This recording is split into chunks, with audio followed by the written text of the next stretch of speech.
এই যে দেখেন সবুজের আর সবুজ, সব দিকে সবুজ।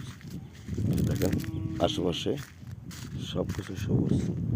এই যে সামনে দেখেন মাশাআল্লাহ অনেক সুন্দর সুন্দর এরি ধানের ক্ষেত এবং কি অনেক মাশাআল্লাহ করে অনেক ভালো হয়েছে।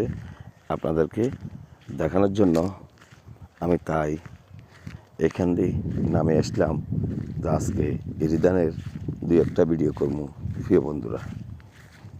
এই যে দেখাচ্ছি আপনাদেরকে, এই যে একটা, এই যে প্রথমে এটা একটা এরি ধানের ক্ষেত, ঠিক আছে।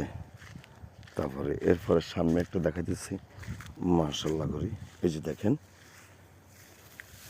এই যে দেখেন মাশাআল্লাহ করি। আর কিছুদিনের মধ্যে এই ধানগুলা দাঁড়াতে পারবো।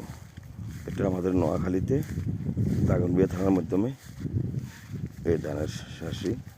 তো যা হোক, কৃষিক্ষেত্রে তো সরকারে অনেক নজরদারি দিয়েছে, তাই সরকারকে অনুরোধ করি যারা কৃষিকাজের সাথে জড়িত আছে তাদেরকে আপনারা সবসময় সহযোগিতা করবেন।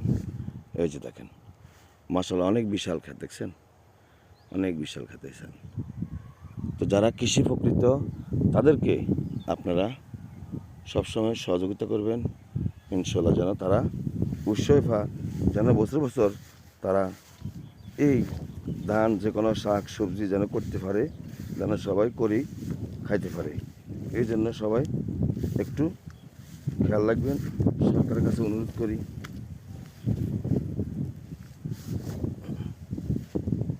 হ্যাঁ, কীভাবে ঢুকবো আল্লাহ, এই যে দেখেন বুঝছেন।